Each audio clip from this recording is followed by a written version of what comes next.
여러분, 인디안들을 습성 가운데 참 재미있는 얘기가 있습니다. 10살 정도가 되면은 인디안 부모님들은 아이들에게 10살 정도 남자가 되면은 애들에게 이 자주력을 키워주기 위해서 10살 때부터 사냥하는 법을, 그 다음에 정찰하는 법, 고기를 잡는 법들을, 그 다음에 낚시하는 법들을 10살 때부터 부모님이 가르쳐 준다고 합니다. 그러다가 이 인디안들은 13살이 되면은 그 생일날 성인식을 거행한다고 합니다. 성인식이 되는 날은 아버지가 아들에게 눈을 가리고 이 아들을 데리고 산, 숲속 깊은 곳에 데리고 가서 그곳에 홀로 두고 떠나옵니다. 그러고 나서 한 100번 정도 셌다가 시간이 얼마 흐른 후에 아들이 이 눈가리기를 떼내고 그 밤을 홀로 지킵니다. 오직 창 하나 가지고 밤을 지새우는 겁니다. 생각해 보세요. 이제까지 부모님을 떠난 적이 없습니다. 이제까지 홀로 광야에 가서 지내본 적이 없습니다.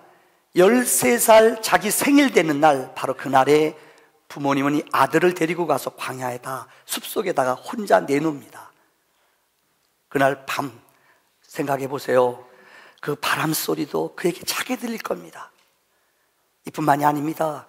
그곳에 들려오는 야생 짐승의 소리가 그의 마음에 비수같이 두렵고 떨리움을 가져올 것입니다. 그러나 그 밤 13살 된 그 아이는 성인식을 혹독히 치릅니다. 긴장하며 어깨에 힘을 주고 밤새 그 밤을 지킵니다. 그러나 우리 인생이 그렇지 않습니까? 언제나 밤이 있는 것은 아니거든요. 밤이 지나면은 이른 아침 여명이 오듯이 밤은 시간이 되면 지나갑니다. 새벽녘이 될 때 동이 터오릅니다. 얼마나 밤내 긴장하고 얼마나 창을 힘차게 잡았는지 어깨가 아파옵니다. 그런데 그 새벽에 아들이 깜짝 놀라는 것을 발견합니다. 무엇인가 하면은 자기 뒤에 아버지가, 바로 몇 미터 후에서 아버지가 화살을 가지고 계속 그 아들을 지키고 있다는 거예요. 어두울 때는 아들은 아버지를 보지를 못했어요. 그런데 새벽녘이 되고 해가 뜬 후에 아들은 자기 등 뒤에서 자기를 지켜주는 화살을 들고 있는 아버지를 발견한다는 것입니다. 그리고 아버지가 아들에게 찾아가서 안아주고 허깅을 하고 이 관을 씌워주며 성인식 축하를 한다고 합니다.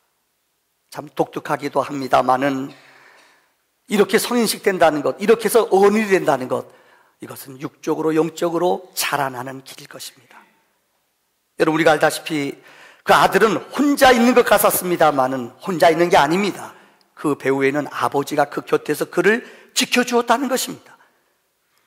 오늘 본문의 말씀, 여호와 삼마라는, 우리가 지금 여호와의 이름을 계속 지금 공부하고 있습니다. 오늘은 7번째 여호와 삼마입니다. 여호와께서 거기 계시다. 한번 따라합시다. 여호와께서 거기 계시다. 여호와 삼마라는 말씀을 통하여 하나님이 우리 곁에 계시다, 거기 계시다, 우리 자리에 계시다, 이 말씀의 내용을 살펴보길 원합니다. 우선 오늘 본문 에스겔서입니다. 에스겔서는 48장으로 되어 있습니다. 예언서이기 때문에 참 읽는 사람들이 처음에는 읽을 때 힘들고 어려워해요. 근데 이 예언서를, 이 에스겔서를 조금 이해하면은 본문을 쉽게 이해할 수 있습니다. 에스겔서는 48장으로 되어 있는데요, 우선 이 에스겔은 성경에 보면은 이 이스라엘 제사장의 가문에서 태어났습니다. BC 597년에 그들이 포로로 잡혀갔어요.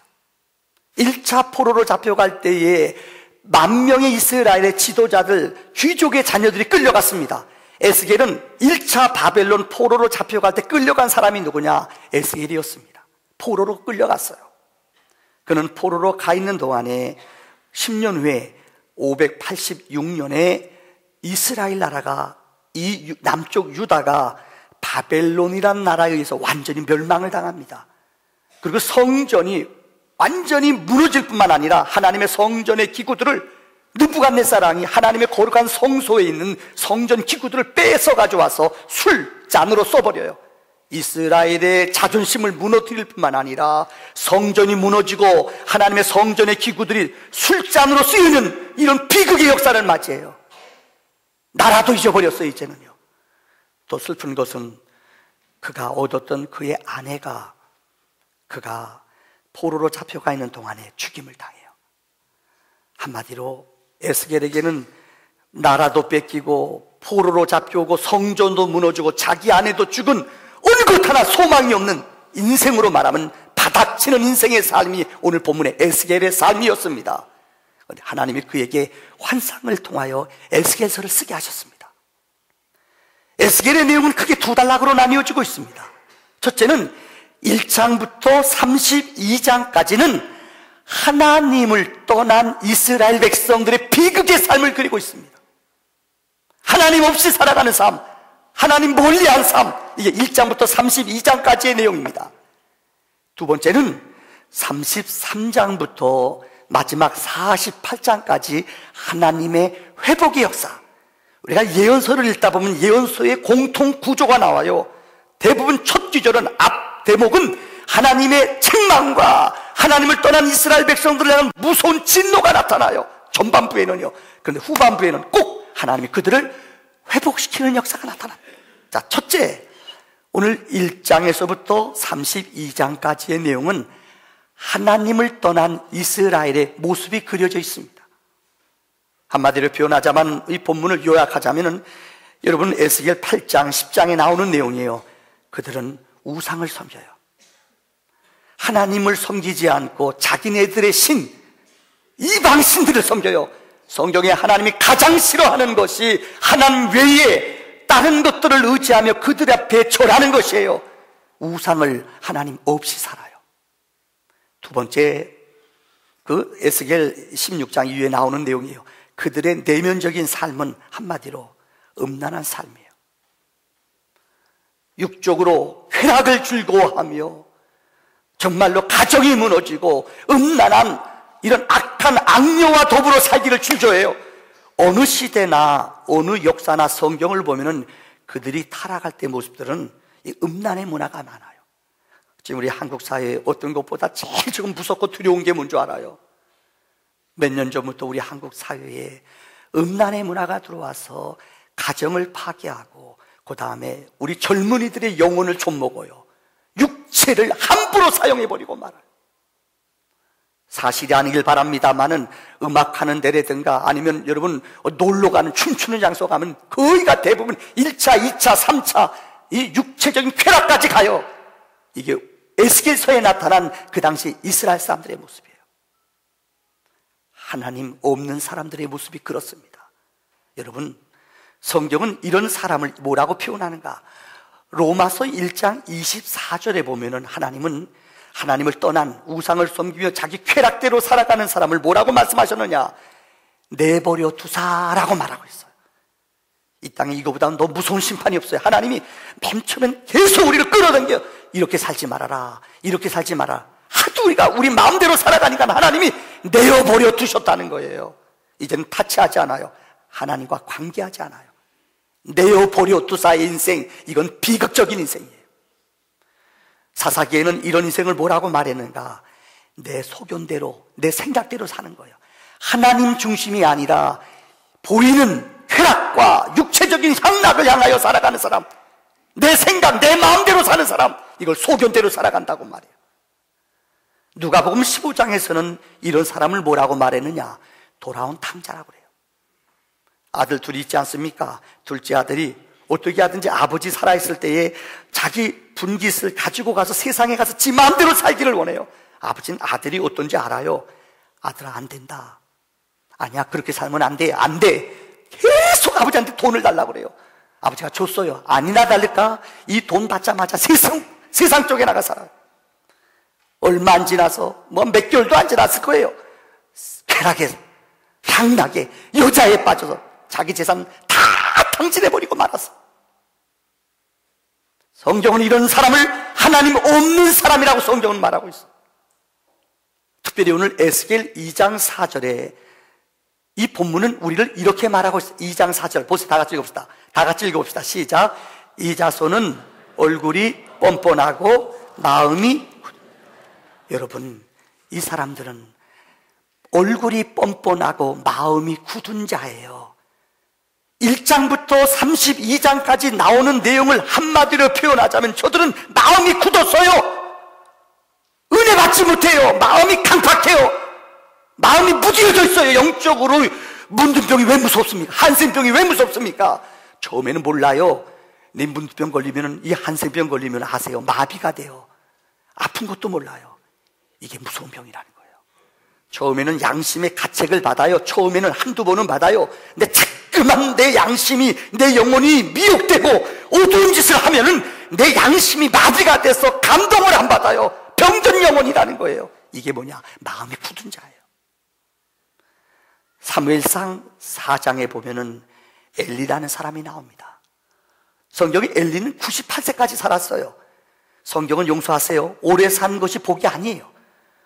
이 엘리처럼 오래 살면 이건 불행한 거예요. 근데 그는 영적인 제사장이었어요. 하나님의 사사였어요.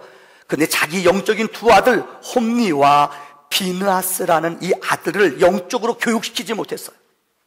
그래서 하나님 앞에 예배드리는, 다시 말하면 하나님 앞에 예물 드리는 것들, 하나님 앞에 드리는 제물, 이 아들들이 먼저 하나님 앞에 드리기 전에 지네들이 먹어요. 근데 성경의 아버지 엘리는 그들을 책망하지 않아요. 신앙교육을 못 시켰다는 거예요. 이뿐만이 아닙니다. 성소에서 하나님의 전을 받드는 여인들이 있어요. 이 여인들을, 하나님의 회막문에서 일하는 여인들을 겁탈해요. 아버지가 차마 그들을 혼내지 못했어요. 얼마나 이들이 막 나갔냐면, 홈리와 비느하스라는 아들들이 얼마나 세속적으로 막 나갔냐면요, 이방 나라 블레셋이 쳐들어왔어요. 근데 그들은 영적으로 하나님 뜻대로 살지 않거든요. 그래서 겁이 나요. 전쟁에서 성경을 볼 4,000명이 죽었다고 그랬어요. 그러니까 겁이 나니까는 그는 하나님의 법궤를 가지고 전쟁에 나갔다는 거예요. 여러분, 법궤가 중요한 게 아니에요. 법궤의 삶을 살아야 되고 믿음의 영적인 삶을 살아야 돼요. 근데 범죄한 타락한 홈리와 비느하스는 무조건 두려우니까 법궤를 가지고 전쟁에 나갔어요. 전쟁에 나가서 어떻게 했어요? 법궤를 이방 사람들한테 뺏겨버리고 말았어요. 이뿐만이 아니라 성경은 말해요. 법궤를 빼앗김 당하고 그들은 처참하게 죽었어요. 죽임을 당했어요. 이 이야기를 듣고 있던 엘리는, 98세 의자에 앉아있던 비대한 엘리는 자기 아들들이 죽었다는 이야기를 듣고 그는 그 의자에 앉아있다 거꾸로죠. 목뼈가 부러져 죽었다고 성경을 기록해요. 근데 더 비극적인 것은 그 아들 비느하스의 아내가 이 소식을, 자기 시아버지와 남편이 죽었다는 이야기를 듣고 이 자기가 임신했던 아이를 낳아요. 그 이 여인은 죽어요. 그 이 아이의 이름을 뭐라고 그래요? 이가봇이라고 그래요. 이가봇의 뜻이 뭐예요? 하나님의 영광이 떠났다는 거예요. 에스겔 1장부터 32장까지의 내용을 한마디로 요약하자면 그들에게는 하나님이 없어요. 내 마음대로 살아요. 내 생각대로 살아요. 하나님을 두려워하지 않아요. 내 생각 본능대로 살아요. 이게 1장부터 32장까지 타락한 인간들의 삶의 모습이에요. 두 번째, 이때 모습을 성경은 뭐라고 표현하는가 한번 따라합시다. 마른 뼈. 다시 한번 시작.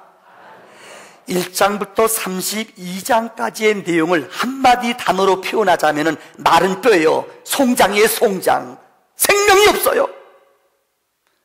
하나님께서 거기 계시지 않았다. 이게 1장부터 32장까지의 내용의 요약입니다. 그런데 32장부터 마지막 48장까지의 내용은 바뀝니다. 하나님의 회복의 역사가 나옵니다. 아마 여러분 에스겔서를 읽다 보면 거기에 나오는 대표적인 영적인 하나님의 회복의 영적인 사인이 세 가지가 나옵니다. 첫째는 37장의 내용입니다. 이 내용이 무엇입니까? 마른 뼈들이에요. 앞서 말씀드린 1장부터 32장은 이스라엘의 영적인 모습이 마른 뼈예요. 송장이에요. 송장. 죽은 시체예요. 근데 하나님의 신, 여호와의 신이 대언의 역사가 임해요. 그들이 뼈들이 모여오더니요, 거기에 힘줄이 붙어요. 거기에 살이 붙어요. 거기에 여러분 생기가 부어지니까 그들이 가죽이 붙고요, 이들이 군사가 된다는 거예요. 여러분, 마른 뼈가, 송장이 하나님의 말씀이 임하고 하나님의 능력이 임하니까는 이들이 하나님의 거룩한 군사로 변화가 일어난다는 거예요. 이것은 이스라엘의 부흥과 생명을 보여주는 영적인 사인입니다. 우리는 영적으로 아담의 원죄로 인하여 우리는 죽은 영혼이에요. 우리 영혼은 죽었어요. 예수가 없이는 우리의 영혼은 죽은 건조한 원수되고 어두운 일을 좋아하는 게 우리의 영혼이에요. 근데 하나님의 말씀 생기의 영이 우리 안에 임할 때에 우리의 영은 거룩한 군사로 생명으로 잉태되는 줄을 믿습니다. 두 번째는 에스겔 47장의 내용이에요. 우리가 너무나 잘 아는 내용. 예루살렘의 동쪽에서 문이 열리며 물이 흘러들어오기 시작해요. 그 물이요, 강물이 넘치기 시작해요. 에스겔 47장에 나온 내용이에요. 이 강물이 처음에는 우리의 여러분 발목을 적시기 시작했어요. 근데 이 물이 더 우리에게 흘러들어와요. 그러더니 우리의 발목까지, 무릎까지 차요. 후에는 우리 가슴까지 차요. 허리뿐만 아니라 가슴까지, 아니 마지막에는 우리의 몸을 온전히 적셨다고 말해요. 여기 말하는 생수는 성령의 강을 말해요. 하나님께서 에스겔 선지자를 통하여 47장에 하나님의 생수의 강이 물이 동편에서부터 나와 흘러내리기 시작하더니 우리의 무릎, 발목부터 무릎까지, 허리까지, 가슴까지 은혜의 물이 차고 넘치는 거예요. 다시 말하면 하나님이 생수를, 하나님의 성령의 은혜를 우리의 믿음, 우리의 머리까지 차고 넘치도록 채워주시는 은혜를 우리에게 보여주셔요. 이 영적인 환상과 영적인 모습을 통하여 우리를 성령의 사람으로 하나님은 인침 허락하기를 원하시는 줄을 믿습니다. 어떤 사람은 예수를 믿어도 발목밖에 못 믿는 신자가 있어요. 어떤 사람은 신앙생활에도 무릎밖에 몰라요. 무릎 믿으면 무릎까지 차면서 예수 믿어봐요. 힘들어요.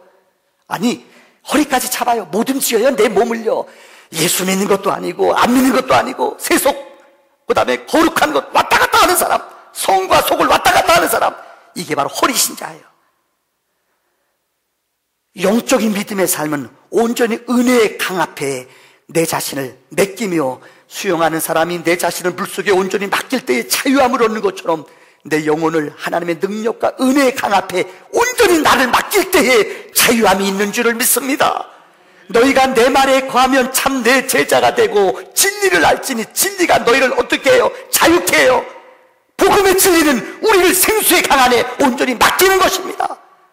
믿음 안에 맡길 때에 우리 안에 거룩한 자유와 회복의 기적이 있는 줄을 믿습니다. 세 번째로 오늘 본문에 기록한 48장의 여호와 삼마예요. 원래 이스라엘 사람들이 가장 중요하게 여기는 영적 상징이 세 가지가 있습니다. 첫째는 하나님이에요. 둘째는 율법, 토라라고 그래요. 셋째는 성전이에요. 이스라엘을 대표하는 영적인 이스라엘만의 갖고 있는 독특한 믿음의 역사, 야훼, 유일신 하나님, 율법, 말씀, 토라, 또 하나는 성전이에요. 이것이 이스라엘의 영적인 믿음의 상징이에요. 아마 그 중에서 보이는 것 가운데 제일 중요하게 여기는 게 뭐냐? 바로 성전이에요. 성전이 있다는 것은 하나님의 임재와 하나님의 도움이 있다고 그들은 믿어요. 이스라엘 백성이 에스겔서를 보면은 이 성전이 무너져 버려요. 성전이 완전히 우리말로 박살이 나버려요. 돌아가 돌 다 무너져 버리고 이스라엘 백성들이 이 바벨론 나라로 질질 끌려와요. 마지막 왕은 시드기야 왕은 두 눈을 빼임을 당하고 종같이 질질 끌려와요. 이런 비극의 역사 아무리 생각해봐도 이제는 성전이 회복될 수가 없어요. 아무리 돌이켜봐도 성전이 회복될 기미가 없어요. 그런데 오늘 에스겔 48장, 47장과 48장에 나오는 내용이 그거예요. 하나님이 이 예루살렘 성을 회복시키는 환상을 보여주세요. 12개의 문을 통하여 이스라엘 각 지파, 세 지파 동서남북 예루살렘 성문을 회복시키시며 각 지파를 각 성문에 보내시며 그곳에 이름을 쓰게 하시고 그곳의 이름을, 그 성전의 이름을 여호와 삼마라고 그랬어요. 하나님이 성전에 계시다라는 뜻이에요. 한번 따라서 여호와 삼마. 다시요. 여호와 삼마. 하나님이 거기 계시다. 이게 하나님의 표징이에요. 성전이 무너졌어요. 성전이 지어질 기미가 안 보여요. 그런데 하나님은 영적 환상을 통하여 성전이 회복되는, 이게 요한계시록 21장에 나오는 새 예루살렘의 모형과 똑같은 모형이에요.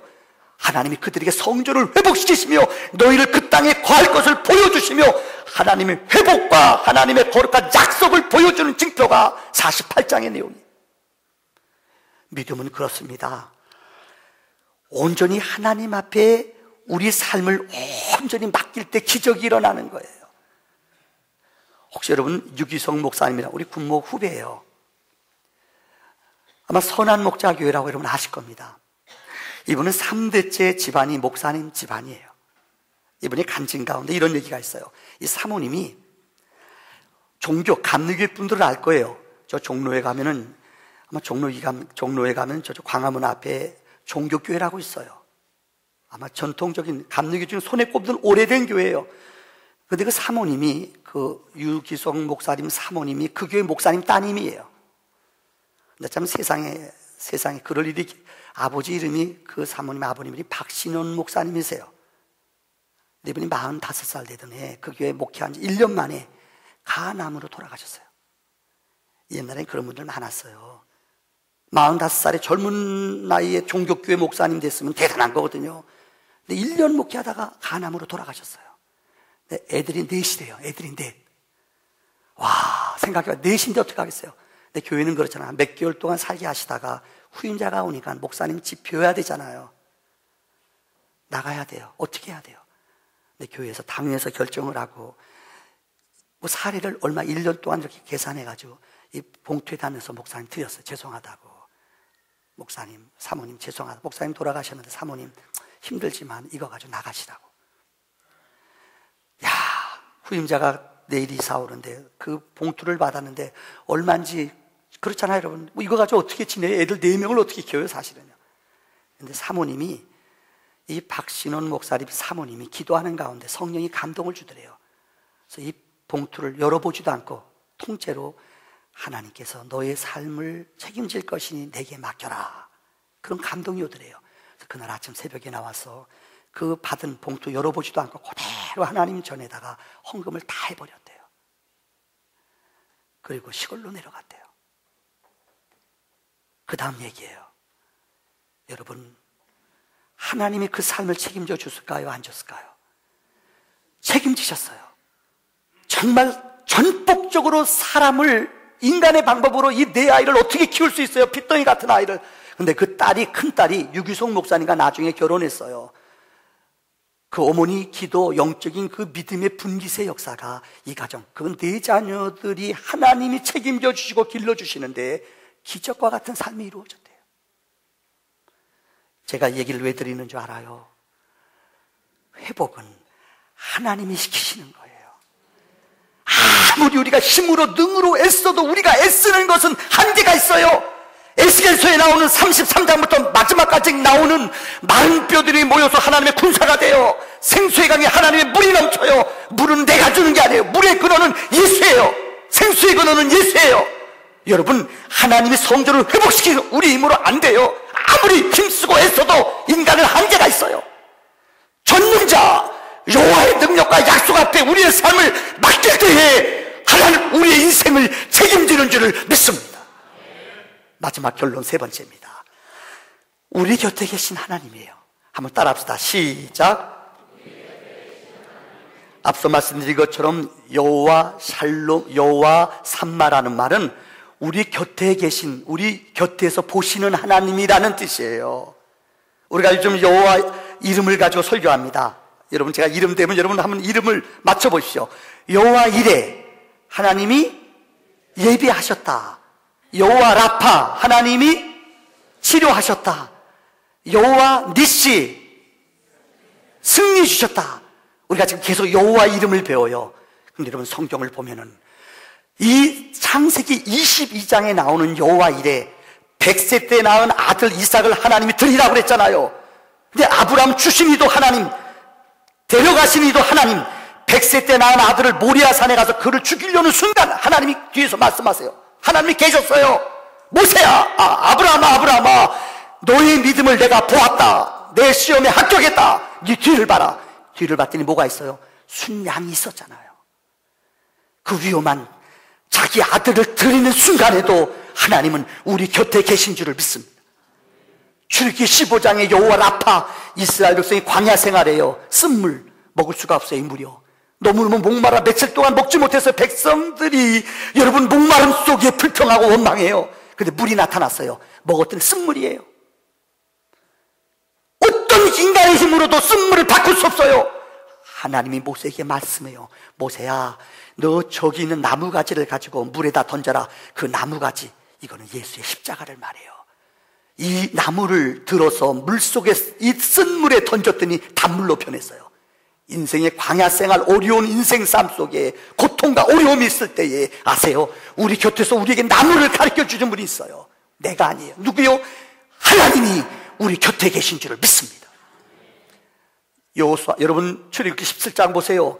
아말렉과 싸워요. 아말렉은 이스라엘과 가장 강력한 이방 나라예요. 그들은 원주민, 자기네 땅이에요. 근데 이스라엘이 그 땅을 통과해요. 훈련됐어요. 병력도 많아요. 정비된 군인이에요. 이스라엘은 오합지졸이에요. 어떻게 싸워 이길 수 있어요? 도저히 이길 수 없어요. 근데 모세는 기도하잖아요. 르비딤에서 기도했더니 하나님이 말씀하세요. 모세야, 너는 가만히 서서 내 구원을 봐라. 모세는 기도할 뿐이에요. 하나님이 여호수아 장군을 이기게 하셨고, 하나님의 능력이 손을 들 때에, 기도할 때에 하나님은 함께 계신 줄 믿으시기를 바랍니다. 이게 믿음의 역사예요. 혹 여러분 기억날지 모르겠습니다만은 19세기에 믿음의 선지자로 불리워졌던 리빙스톤이라는 사람이 있어요. 아프리카, 우리가 학교 다닐 때 리빙스톤 하면 탐험가로 알아요. 원래 이 사람은 탐험가가 아니에요. 누구예요? 원래 이 사람은 선교사예요. 근데 얼마나 아프리카를 사랑하고 16년 동안 아프리카 땅을 얼마나 많이 다녔는지 이분이 지도를 그렸어요. 우리는 그래서 탐험가로 알고 있어요. 교과서에서 탐험가가 아니, 이분은 선교사예요. 얼마나 아프리카를, 한 번은 이분이 아프리카 전도하러 가다가 사자에게 잡혀서 한쪽 팔을 잃어버렸어요. 이 팔을 사자가 먹어버렸어요. 얼마나 두렵고 위험해요. 그럼에도 리빙스톤은 포기하지 않았어요. 16년 만에 안식년을 맞이해서 자기 고향에 돌아갔어요. 많은 사람들이 질문해요. 무섭지 않았어요? 언어도 안 통하고 두렵지 않았어요? 풍토병 때문에 위험 없어요. 몇 번이고 말라리아 때문에 죽을 고비를 넘겼어요.